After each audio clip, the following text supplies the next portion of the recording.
안녕하세요. 저는 결혼한 지 2년 된 32살 새댁입니다.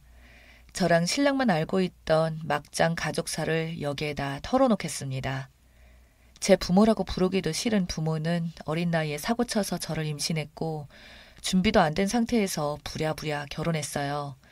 배운 것도 가진 것도 없고 양가 부모님들 시선이 곱지 않아 힘들었겠지만 공경하고 싶지는 않습니다. 제 기억이 시작되는 건 남동생이 태어났을 때부터예요. 그때부터 기억나는 모든 추억들이 저에게는 끔찍한 상처일 뿐입니다.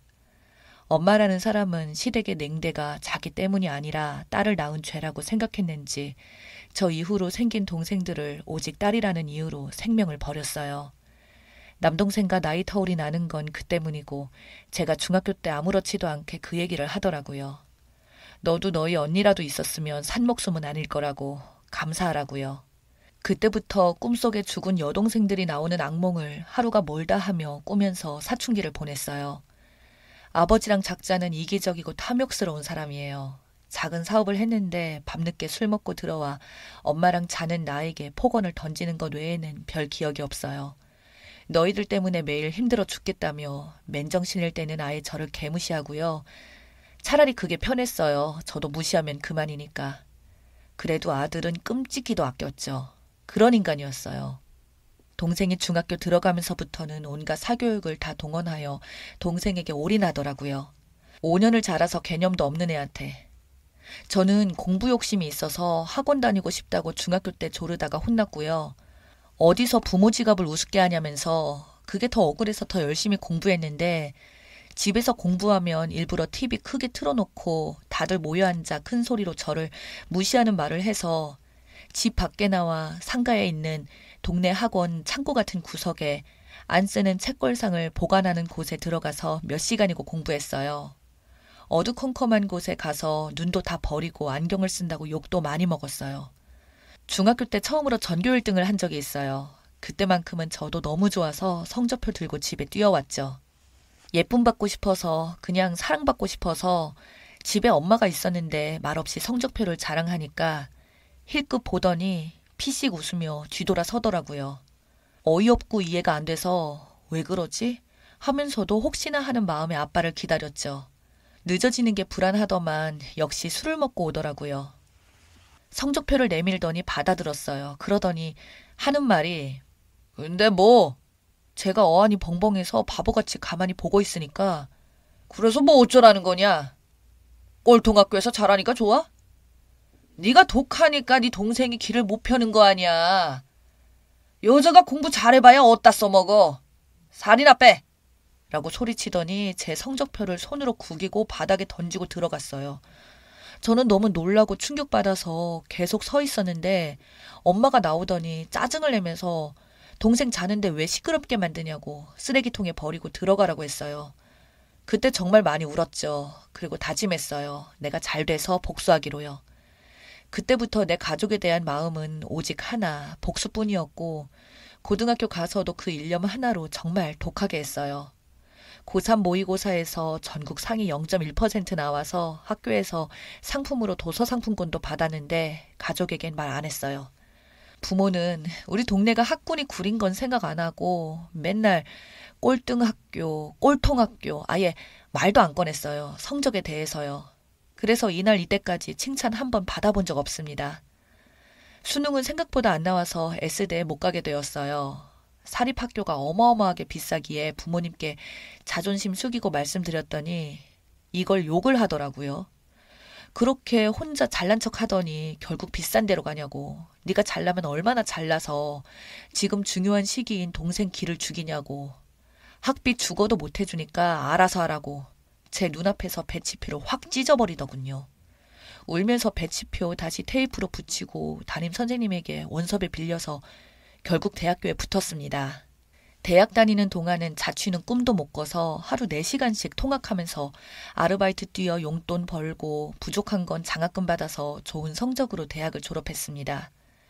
그리고 복수하려면 이 길밖에 없다는 생각으로 고시 도전해서 결국 붙었습니다. 고시 공부할 때 지원이 없이 고생했던 거 다 말하자면 끝이 없지만 그럴 팔자이려니 생각합니다. 그리고 명예고 권력이고 나발이고 돈이 최고다라는 생각으로 바로 이래서 오래 찬 연차입니다. 연봉 많이 주고요. 남들 보기에 당당한 여자로 살고 있습니다. 공부하며 만난 남자친구랑 2년 전에 결혼했는데 멀쩡한 부모도 모은 돈도 쥐뿔도 없는 저를 두말 않고 받아주신 시부모님과 남편에게 평생 갚는 마음으로 살아갈 겁니다. 물론 고시 공부하면서 집이랑 인연은 끊었어요. 결혼도 알리지 않았고 시부모님께도 신랑이 잘 말씀드려 더 묻지도 않으시더라고요. 따로 연락은 안 했지만 그래도 입소문을 통해 알았을 텐데 끝까지 아는 척을 안 하더군요. 저도 독하지만 그 사람들도 독합니다. 손 벌릴까봐 무서웠나 봐요. 시댁에서 지원도 받고 조금이나마 융자받아서 우리 살림 마련했고 함께 살기 시작한 뒤로는 돈도 금방 잘 모여서 이제는 살만합니다. 옛날 생각하면 지금은 꽤나 고급지게 살고 있고 남들이 보면 유복하게 엘리트처럼 큰 줄 알아요. 하지만 깊이 들여다보면 보이는 이 모난 성격은 채울 수 없는 결핍의 흔적이겠죠. 그런데 반년 전에 처음으로 엄마란 사람에게 연락이 왔습니다. 번호도 저장 안 해서 안 받았더니 문자로 연락이 왔는데 아버지 사업이 많이 어려워졌나 보더라고요. 저한테 동생 이번에 대학원 가는 거 학비 좀 보태달라더군요. 전공이 특수해서 학비가 비싸대요. 동생이 어느 대학에 간지도 몰랐는데 그 사교육비 들어간 거 치고는 미미한 결과더군요. 취직이 안 돼서 나이 먹고 대학원이나 가나 봅니다. 호기심이 생기더라고요. 일단 오라고 했죠. 광화문에서 만났는데 정말 제 인생에서 할 수 있는 치장 다 하고 갔습니다. 결혼식보다 더 꾸미고 간 것 같아요. 원래 수수하게 하고 다니는 편인데 유일하게 있는 명품백 들고 드라이하고 나갔어요. 친정엄마 만나는 게 아니라 무슨 전쟁에 참전한 것처럼 말이죠. 건물 로비의 카페에서 보기로 했는데 조금 늦게 나와보니 엄마가 초조한 듯 앉아있더라고요. 많이 초라해지셨더군요. 어렵기는 어려운지 그런데 또 서운한 소리 하기는 싫은지 테이블에 보란듯이 샤넬 팩트 하나 놓고 기다리고 있었어요. 웃겨서 피씩 웃으며 들어갔습니다. 저를 보더니 살가운 척을 하더라고요. 저도 클라이언트 대하듯 살갑게 대했습니다. 이것저것 안부도 묻고 제 모습 보고는 생각보다 더 잘 사는 것 같아 놀랐나 봐요. 아빠도 자기 지인들한테 요즘 내 자랑을 하고 다닌답니다. 연락 한 통 안 하면서 무슨 내가 잘된 거에 보태준 것도 없으면서 생색은 내고 싶은가. 비굴한 꼴에 웃음만 나더라고요. 그러다가 동생 학비 얘기를 슬슬 꺼내더라고요. 전문직끼리 결혼했으니 여유 있지 않냐면서 가족 간에 서로 돕고 하면 좋대요. 저는 도움받은 게 없는데 말이죠. 제가 활짝 웃으면서 준비해간 봉투를 꺼냈어요. 엄마는 덥석 잡고 코앞에서 봉투를 슬쩍 들여다보더니만 그대로 얼어있네요. 5만 원짜리 한 장 넣어드렸습니다. 이게 뭐냐고 하네요. 제가 동생 용돈 좀 챙겨봤다고 그랬습니다. 저 학교 다닐 때 한 달에 1,000원씩 주면서 토요일에 특별활동하러 공설 운동장까지 갈 차비가 없어서 집 앞 1시간 전에 걸어서 출발하고 집에 올 때는 친구들은 버스 타고 가는데 나는 엄마가 데리러 온다고 거짓말 치고 다시 1시간 걸려 걸어오면서 오고 했거든요. 내가 그때 받던 용돈 몇 년치를 이렇게 주는데 고맙지 않냐고. 사교육 시킨 돈은 다 어디 가고 지금 취업 못하니 누나 된 도리로서 돈 넣어줬다고 하니 엄마 손이 벌벌 떨리더라고요. 앞에 물잔을 제 얼굴에 부어버릴까봐 제가 빼앗아 들고 웃으면서 다 마셔버렸습니다. 그러고는 일부러 간다고 바쁘다고 일어서면서 지갑에서 5만 원 더 꺼내서 테이블 위에 놓았습니다.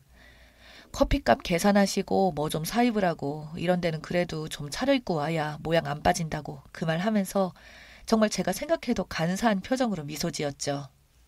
엄마는 얼굴이 그야말로 사색이 되고 정말 너무나도 볼품 없어졌어요. 하지만 불쌍하진 않았어요. 더는 연락하는 일 없었으면 좋겠다고 말하고 일어서는데 다리가 후들거리는 거 억지로 괜찮은 척 파워워킹 했습니다. 뒤에서 쌍욕이라도 들릴까봐 두근댔는데 아무 소리 없었어요. 그렇게 뒤도 안 돌아보고 걸어 나왔고 어떻게 회사까지 왔는지 기억도 없어요. 술에 만취한 것처럼 비틀대며 사무실에 들어왔는데 두 손이 부들부들 떨리고 어지러웠어요. 심장이 터질 것 같고 아, 내가 이 순간을 위해 이제까지 살았구나 그 생각을 하며 미친 사람처럼 몸을 벌벌 떨었습니다. 흥분되기도 하고 통쾌하기도 하고 무섭기도 하고 슬프기도 하고 그리고 허무해졌어요. 너무 허무해서 살기 싫을 만큼 이제 나는 왜 살아야 하나, 내 삶의 목표는 무엇인가 싶었죠. 조퇴하고 남편 불러내서 집에 가서 밤새도록 껴안고 울었어요. 며칠 만에 살이 3kg이 넘게 빠질 만큼 솔직히 모든 게 너무나 힘들었어요. 그리고 며칠 뒤 밤에 또 모르는 번호로 전화가 왔어요. 그럴 줄은 알았는데 아빠더군요. 받으니 역시나 쌍욕을 퍼부으십니다. 전화로도 고스란히 전해지는 분노들은 이제 가슴이 벌렁거리지도 않았고 그냥 담담히 들었어요. 네가 잘 살 줄 알아? 부모 형제도 못 알아보고 불안당 같은 것. 누구 때문에 출세했는데 은혜로 모르는 거야? 등등. 그 외에도 무수한 욕들을 그냥 다 듣고 있었어요. 그러고는 계속 이러시면 내용 증명 보냅니다. 받기 싫으시면 전화 끊으세요. 불안당이 무슨 뜻인지 아시죠? 바쁜 사람 붙잡고 못 배운 티 내면 안 되죠. 공부는 스스로 하는 거라더니 공부 안 하셨나 봐요. 아내분 통에 돈도 보냈는데 그쪽 통해서 연락하시죠. 하니까 한참 대답이 없더라고요. 그러더니 울부짖는 소리 비슷하게 욕을 하며 소리를 지르더라고요. 솔직히 좀 놀라서 무섭기는 했는데 그냥 술 먹고 주정 부리는 것 같아서 듣고 있었어요. 그러고는 머리가 어질어질해져서 아내분 편에 돈 보냈으니까 아들 학비에 보태라고 하고 끊었습니다. 다시 올 것 같아 폰만 꼭 부여잡고 쭈그리고 앉아 있었는데 다시 울리진 않더라고요. 그게 반년 전인데 그 뒤로는 아무 연락도 없습니다. 부모들끼리 알고 지내던 고향 동네 친구한테 얼마 전 연락해서 돌려 물어보니 사업하던 거 다 처분하고 시골로 내려갔다는 소문이 났나 봐요. 쪽팔린 건 아는지 사람들한테 제 얘기는 안 했나 보더군요. 동생은 어찌 되었는지는 모르고 관심도 없어요. 슬프고 원망하던 마음은 조금씩 지워지고 있습니다. 남편은 빨리 아이도 갖고 싶어 하는데 저는 커리어 핑계대고 미루고 있지만 사실 제 마음이 아직 이렇게 못난 상태인데 자식한테 저 같은 상처 입히고 부모 될 것 같은 두려움이 커요. 자식은 어쩔 수 없이 부모를 닮는다잖아요. 공부 핑계, 일 핑계 대고 심리 상담 한 번 못 받아봤는데 이제 아이 계획도 있으니 한번 받아볼까 하는 마음도 있는데 시간은 둘째치고 일단 용기가 잘 안 생깁니다. 이젠 없던 일처럼 지울 수 있는 과거가 된 것 같은데 제가 누군가에게 말하면 그게 없어지질 않고 더 또렷해질까 봐 이런 마음의 상처는 말하는 것만으로도 치유가 된다고 해서 여기다가 간략하게 털어놔 봐요. 두서없는 글 읽어주셔서 감사합니다. 저 같은 상처가 있는 분들, 우리 같은 이들은 본인이 독하게 잘 살아가는 수밖에 없어요. 우리 힘내요. 우리가 서로 응원하고 서로 사랑해줘요. 오늘 긴 사연 끝까지 들어주셔서, 끝까지 읽어주셔서 감사합니다.